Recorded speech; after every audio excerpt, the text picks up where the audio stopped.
So we're out here, and Cody's running the excavator, digging the pond deeper.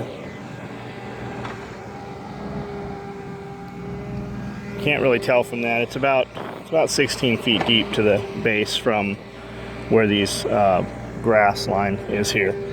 And he got down as far as he could go with that excavator, and then started taking the skid steer down in there to scoop out the loose dirt, and built an approach so he could get it further down in there. And now he's kind of doing the same thing, taking it apart over there. And then we're going to bring it out quite a bit bigger. We don't really have a lot of plan for it, just kind of when it looks right. And he'll kind of keep doing the same thing. And then we use the dirt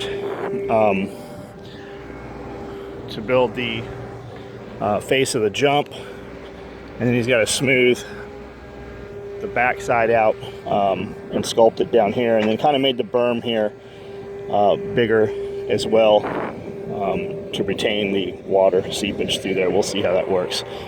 We're hitting clay down at the bottom, which is good. That's what we need so that it won't, the water won't just fall down into the dirt and seep into the dirt. But it's, I don't know what time it is. 8 o'clock, 8, 9-ish.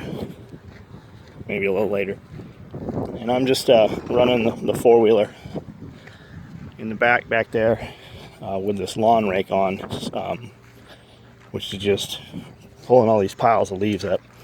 And I'm limited by the lawn rake. I'm going to get a system that goes on the mower. I left the lights on. I left the power on so the fan would cool this thing down.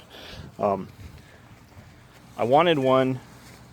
It's a big box you tow behind that has a vacuum and it mulches up all the leaves. And Amanda, I thought that's what she was getting me a couple years ago for Christmas, and she ended up getting this. And at first I thought, wow, that'll never work. But this thing actually works amazing. If you just needed to pick leaves up on a lawn, a pretty well flat surface, this thing works great. Your limiting factor is just the size. And I think they do make a bigger one. So depending how big your yard is, like my front yard's half an acre maybe, and it works fine for that. But each of these piles is a load of leaves. And I don't know, I probably got 1, 2, 3, 4, 5, 6, 7, 8, 9. And then this here is 2 loads of leaves.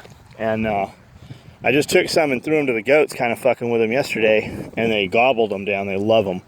So I just dumped some this morning right here. I've got 2, maybe 3 piles here this morning.